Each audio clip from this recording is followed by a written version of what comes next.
Going into the final round of the London Chess Classic, Vladimir Kramnik and Anish Giri shared the lead, but no less than 5 out of the 6 players in the tournament, including them, could actually still win the tournament. The system that was being used in this event was 3 points for a win, 1 for a draw, which made for a very exciting last round. First game to finish was that between Michael Adams and Viswanathan Anand. It was a Berlin defence, I know, a great favourite with many of you out there.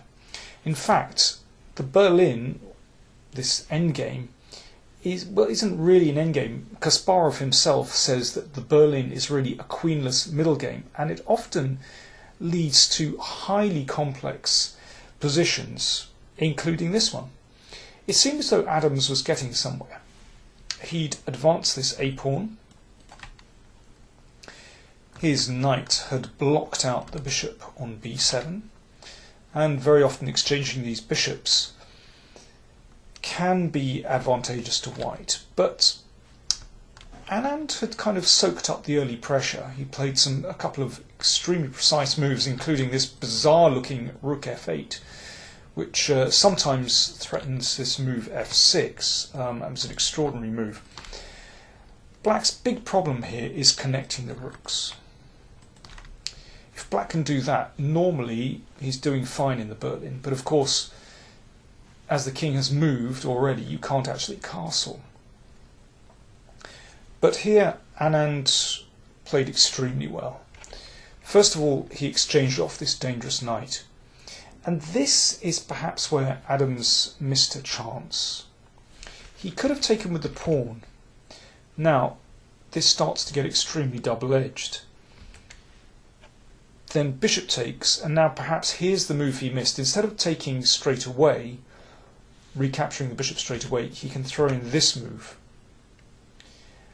And because of the pin here, Black has to recapture that way. If Black tries to save the piece, then this is simply good for white. White gets the piece back anyway with a strong position. So after a takes b6, c takes b6, then knight takes. Now this is still tricky. After Black cements this knight in the middle of the board, but white has some advantage here. It's still not easy for Black to equalise this position. I mean, this is one sample line. Black has to do a bit of work here to make a draw. But instead, it was clearly something that Adams didn't see. I think it was probably this intermezzo taking on b6, and he recaptured with the rook. After this, Anand should be okay. He exchanged on g5 and then played king e7. Well, here you can see that he's managed to connect the rooks. Now that's absolutely crucial. And he remains with this extremely solid pawn structure that you get in this Berlin endgame. Now white still has the 4-3 majority on the king's side, but somehow with Black's king in the middle and this knight ready to come into this solid outpost on d4, Black should be okay here. This is how the game went. King g2 and the knight hopped in on d4. And I think Adams had basically reconciled himself that the game was going to end in a draw. He attacked the knight on d4. And I think the way that Vishy plays now is very impressive because he kept a few chances alive. First of all, he exchanged off the rook on d5.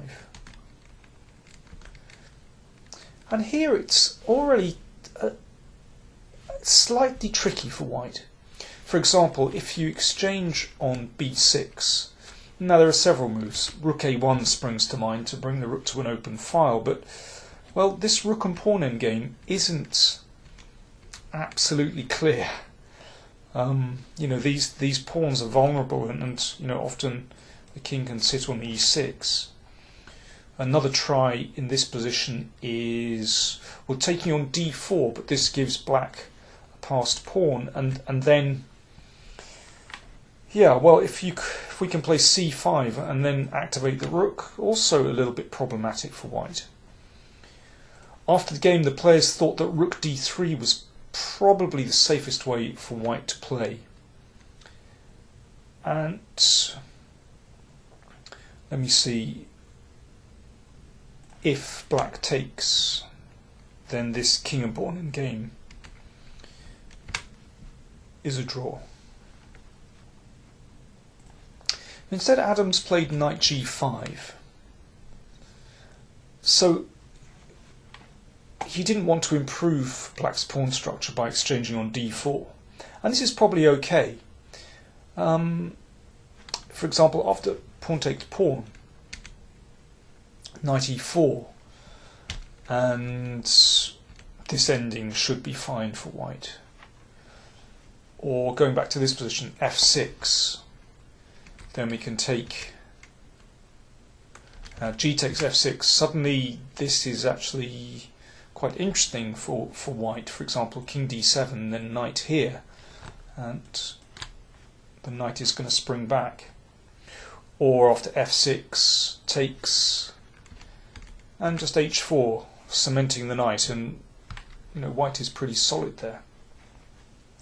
But Vichy found b5, and suddenly it starts to become tricky again. It's double-edged. It's difficult to steer this one to a draw. For example, here and rook d5, and there are some potentially weak pawns here. So Adams exchanged, but of course that straightens out black's pawns, and this queenside pawn majority starts to be worrisome. And again, in this position, I think Anand played very well. He could just content himself with a draw here by playing rook d5, protecting that pawn on c5, but then white can exchange down to a drawn endgame. But instead, Anand found knight c6, keeping some tension in the position. This is very clever how he managed to do that. And here Adams was running a little bit short of time, and these endings, particularly knight endings, are very, very difficult to calculate. And also they can tip very easily if you get a move wrong. Adams exchanged, and king takes. So we should say there are two pawns on prise here. Probably the best move here for white is to play f4, securing the pawn on e5. And then, okay, if black takes, well, I think this should be okay for white. Once the king joins in, then somehow these pawns, this queenside majority isn't so dangerous when white has so much space. Or, after f4,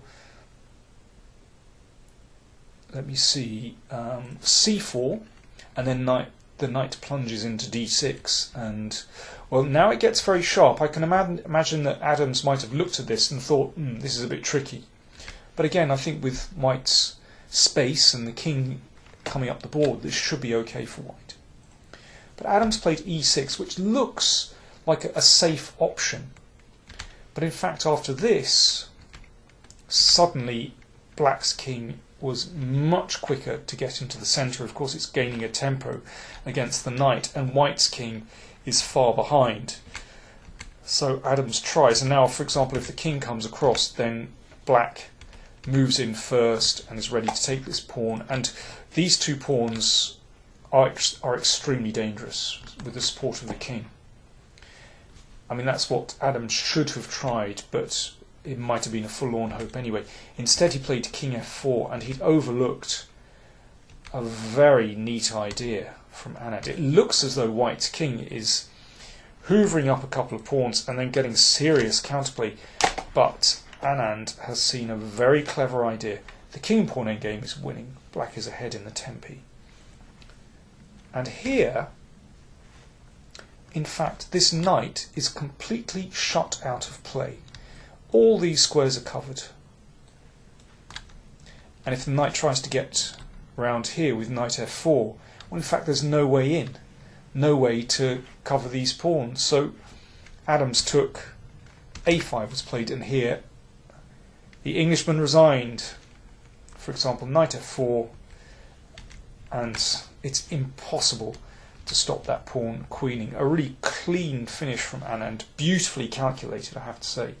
So Anand was the first into the clubhouse after that victory, and he had to wait while Kramnik and Giri battled it out.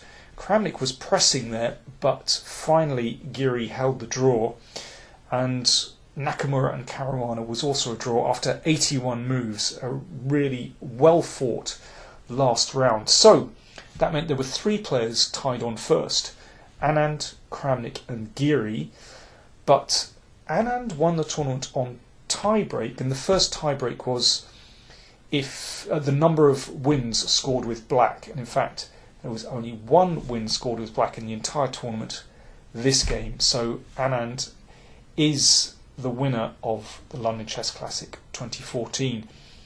He really has had a remarkable year, having qualified for the World's Championship match by winning the candidates, and then he won in Bilbao. He didn't do badly against Carlsen, certainly much better than last year. Just his nerves didn't quite hold up in the critical moments, and then winning this tournament, admittedly with a fairly low score of 4 draws and 1 win, but that was sufficient, and he was never really in trouble in any of the games. Economy of effort, I think is what we'd call it. So well done, Vishy, and it's great to have him back on the scene, and he certainly looked a lot happier in London than he did last year, so it's great to see. Thanks everyone for watching this channel, and there'll be plenty more from Power Play Chess in the new year. I might even try and post something just before Christmas. We'll see how we go. Thanks for watching.